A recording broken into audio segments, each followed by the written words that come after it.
Olá. Para começar, queria propor um exercício mental.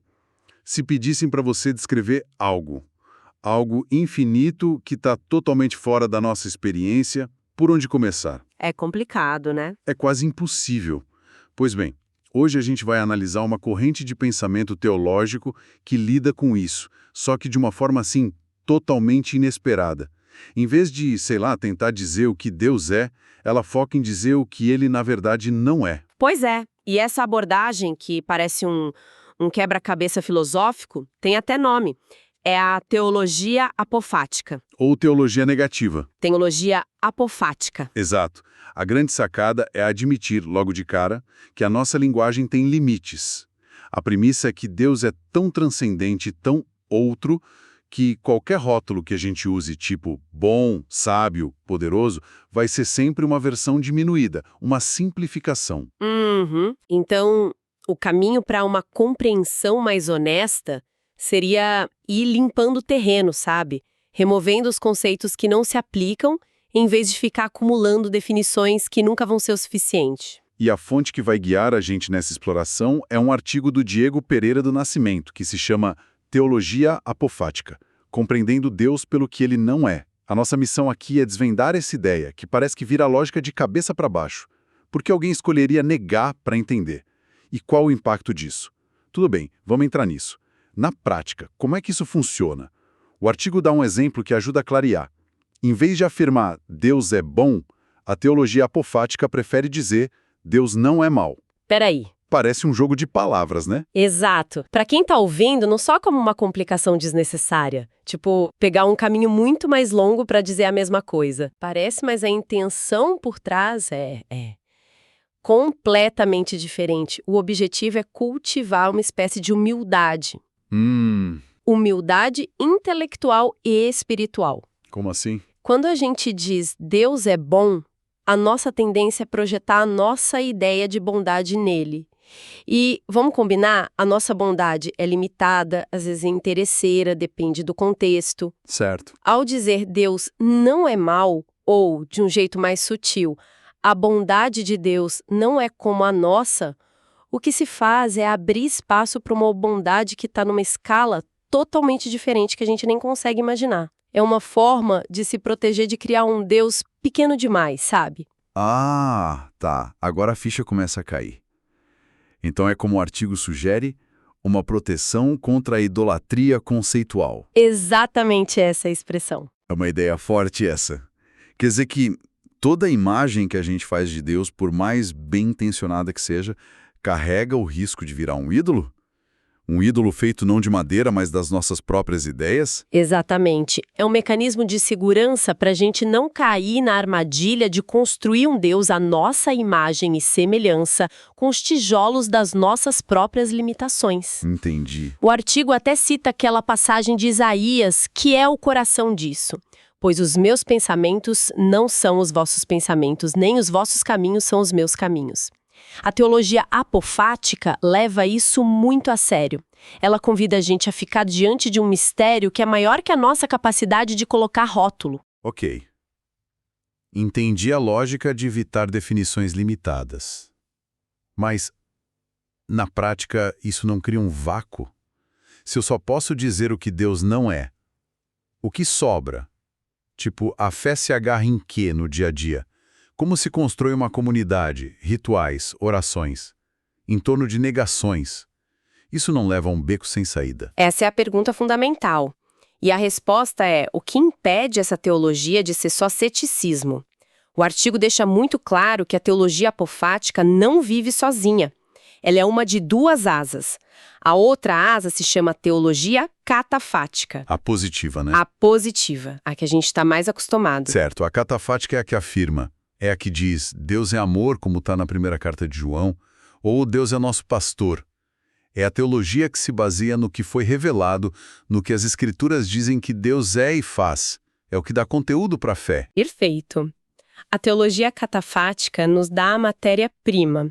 Ela dá a linguagem para a adoração, para a oração, para a gente entender o que acredita ser a ação de Deus na história. O problema nunca foi ela. Uhum. O perigo, como o artigo ressalta, é quando ela opera sozinha, sem o contraponto da asa apofática. Aí sim a gente corre o risco de colocar Deus numa caixinha. Entendi. A metáfora das duas asas é poderosa porque mostra que elas dependem uma da outra. Uma teologia só com afirmações pode virar arrogante, idólatra, e uma teologia só com negações pode virar vazia, silenciosa. Para voar, a ave precisa das duas. Uma te dá a direção, a outra te lembra da imensidão do céu. O que me surpreendeu no artigo foi descobrir que essa ideia não é de algum teólogo moderno tentando ser diferentão. As raízes disso são Antigas. muito antigas. Muito. A coisa. Sim, e essa semente filosófica encontrou um solo incrivelmente fértil no cristianismo primitivo. Os primeiros teólogos estavam quebrando a cabeça com esse problema. Como a gente pode usar a linguagem humana, que é feita para descrever o mundo criado, para falar do Criador, que não foi criado? Certo. E o artigo destaca os padres capadócios, lá no século IV, Basílio de Cesareia, Gregório de Nazianzo, Gregório de Nissa. Eles estavam no meio de umas batalhas teológicas ferrenhas, tipo contra o arianismo, que tentava definir a natureza de Cristo de um jeito muito preciso e, na visão deles, redutor. Então, essa distinção que eles fizeram e que o artigo menciona entre a essência de Deus, a ousia, e as energias dele, as energiae, não foi só um exercício intelectual, foi uma solução para um problema real. Foi uma jogada de mestre. Eles disseram basicamente, olha, a essência íntima de Deus, o que ele é nele mesmo, é completamente inacessível para a gente. Ponto final. É mistério total. Uhum. Mas eles continuaram. A gente pode conhecer as energias dele, as ações, o amor, a graça, o jeito como ele interage com o mundo. É por aí que a gente se relaciona com ele. Nossa. Com isso, eles conseguiram preservar o mistério absoluto da natureza divina e, ao mesmo tempo, validar a experiência de fé, o relacionamento com Deus. E depois deles veio uma figura quase lendária que o artigo menciona, o tal do pseudo-Dionísio, o Areopagita. O nome já é ótimo, né? O nome já parece de filme. E a história dele é fascinante. Foi um autor anônimo que escreveu lá entre os séculos V e VI, mas ele assinou os textos com o nome de Dionísio o Areopagita, que foi um cara convertido pelo apóstolo Paulo lá em Atenas. Sei. Então, por séculos, todo mundo achou que os escritos eram da época dos apóstolos, o que deu uma autoridade imensa para eles. E o que ele fez? Ele pegou as ideias dos capadócios e radicalizou. Na obra Teologia Mística, ele propõe um caminho de desconhecimento, negar tudo que a gente pensa que sabe sobre Deus, para no silêncio que sobra talvez ter um vislumbre da realidade. A influência dele foi colossal. Isso nos leva a outro ponto que me pegou de surpresa no artigo, encontrar esses mesmos princípios na teologia protestante. É interessante, né? Muito. A gente tende a associar a reforma a uma ênfase radical na Bíblia como a palavra final, na clareza. Uma abordagem que parece muito mais catafática, mais focada nas afirmações. E aí é que tá a beleza da coisa.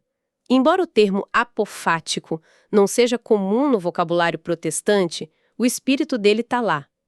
O artigo aponta para João Calvino, um dos pilares da reforma. Calvino. Ninguém pode acusar Calvino de não focar nas escrituras, mas um tema constante na obra dele é a majestade avassaladora e a soberania de Deus, que estão muito além da nossa capacidade de entender.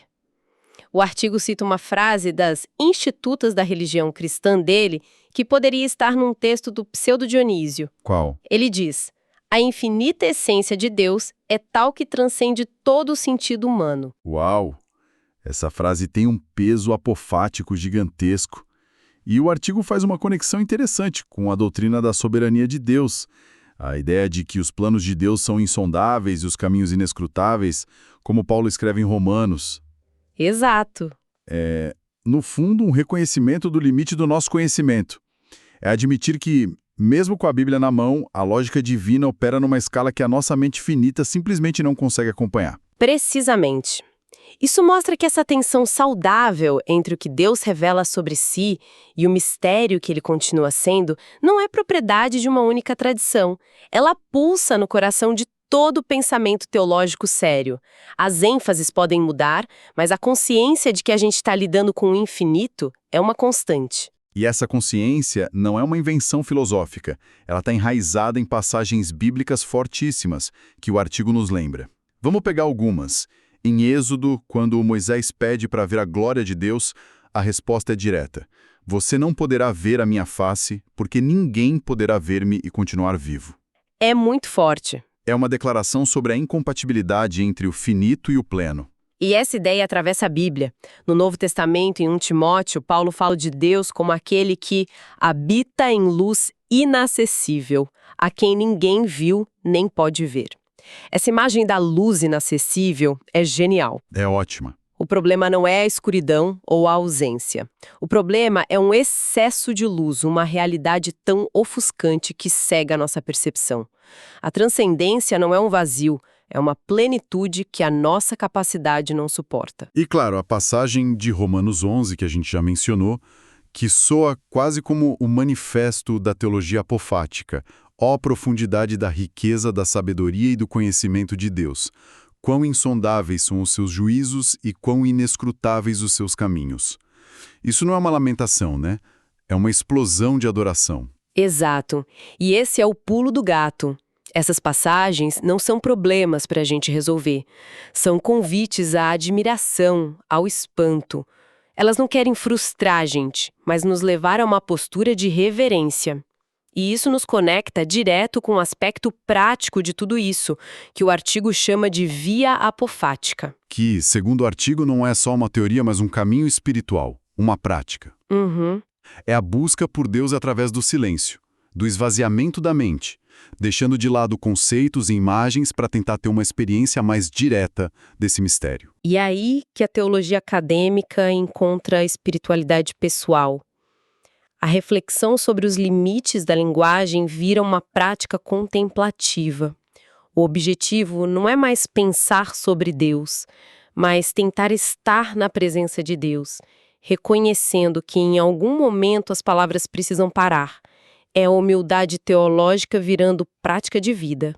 Então, amarrando tudo isso, o que a gente tira dessa análise, a teologia apofática não é um exercício para anular a fé, é mais uma ferramenta de correção. Um ajuste de rota, né? Isso, um ajuste.